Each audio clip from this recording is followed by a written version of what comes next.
Bon, salut mes chers étudiants. Je vais vous parler aujourd'hui de devoir numéro 2.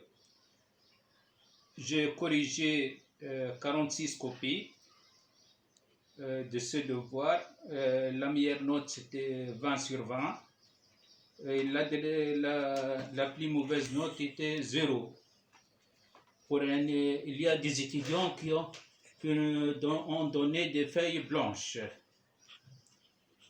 Je vais vous parler surtout de certaines erreurs que vous avez commises dans ce devoir. Pour l'exercice n'a pas bien marché. Plusieurs étudiants n'ont pas répondu à des questions de l'exercice. Mais le problème, plus ou moins, pas mal d'étudiants ont bien travaillé le problème et ont bien appliqué le théorème de Cour. Bon, pour l'exercice, par exemple, pour la première question, la fonction f est constante. Bon, pas mal d'étudiants, la plupart des étudiants n'ont pas traité le cas où la constante est nulle. Ils ont traité le cas où la constante est non nulle. Ils ont appliqué la règle de D'Alembert, mais ils ont oublié la valeur absolue. Toujours, lorsqu'on applique la règle d'Alembert, on ne doit pas oublier la valeur absolue de an plus 1 sur an. Pour la deuxième question, bon, c'était bon, exponentielle lambda x. La troisième, aucun étudiant n'a pu répondre à la question pour l'exemple f de x, p de x moins 1. Exponentielle moins alpha x, aucun étudiant n'a répondu à cette question. Bon, pour la deuxième question, montrer, donc, un ou deux étudiants ont montré. Bon, la fonction auxiliaire, un seul étudiant a donné ça. Montrer que la série somme d'un est convergente, aucun étudiant. On déduire que la suite, bon, il y a pas mal d'étudiants. Bon, grosso modo, l'exercice n'a pas bien marché, malheureusement. D'accord? Bon, il y a des erreurs qui sont, par exemple, j'ai trouvé un étudiant qui m'a écrit UN plus 1 tend vers UN. Je ne sais pas ce qu'il veut dire par UN plus 1 tend vers UN. Pour le deuxième exercice, pour le problème, plutôt, bon, la première question, bon, appartient, bon, pas mal d'étudiants ont répondu. Pour le calcul de l'intégrale, malheureusement, 2 étudiants seulement ont bien calculé l'intégrale. Et puis, appartient pas, bon, c'est une question classique, ainsi de suite. Montrer que f est borné. Bon, combien de fois dans le cours on a montré que si f contenu et admet une limite plus infinie est borné? On a montré pas mal de fois dans le cours, malheureusement, 2 ou 3 étudiants ont bien répondu à cette question. C'est une question classique.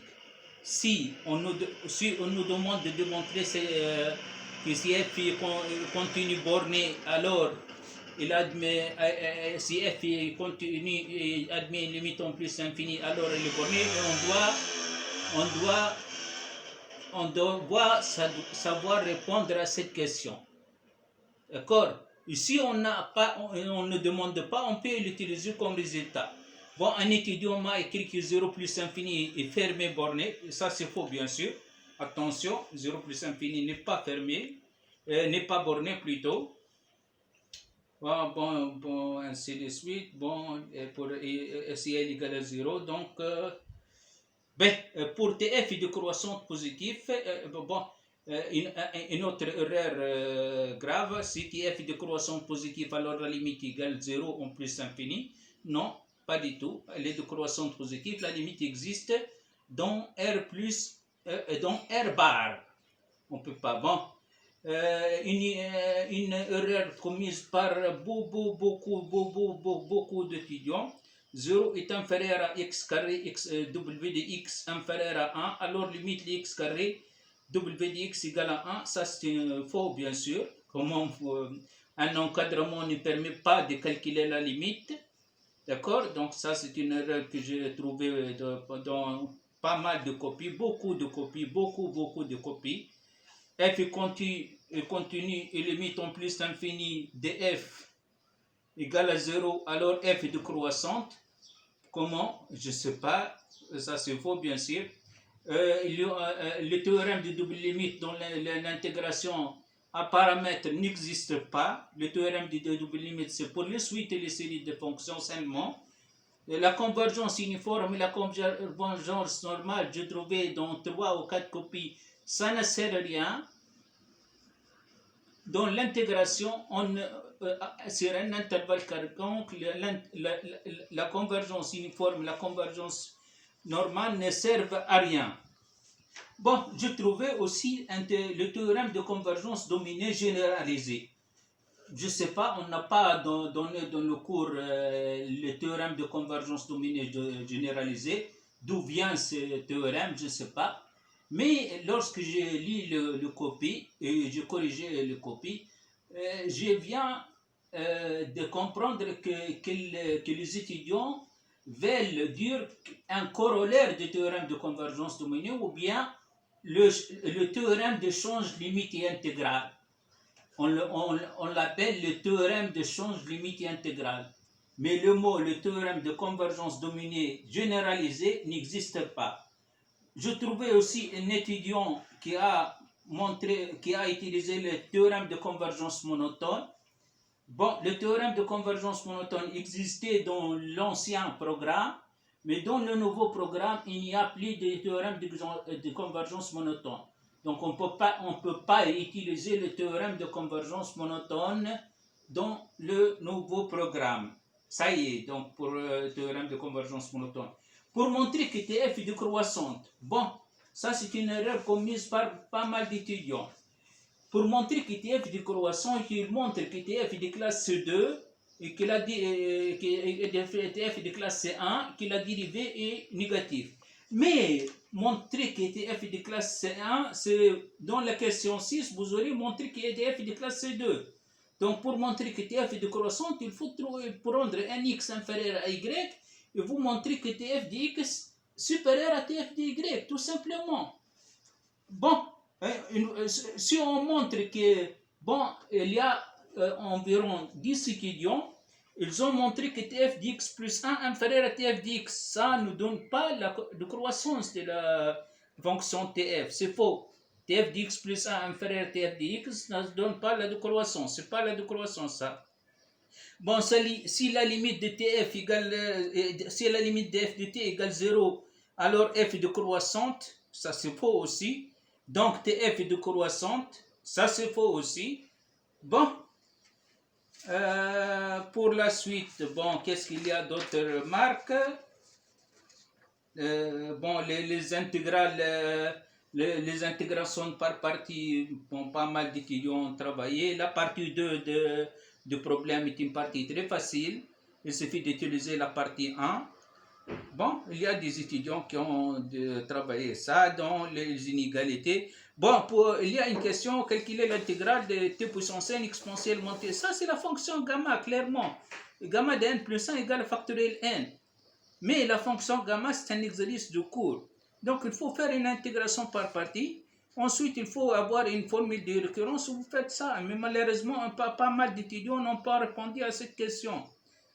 Donc, 0 inférieur à wx inférieur à 1 sur x carré n'implique pas que limite de wx fois x carré égale à 1. Attention.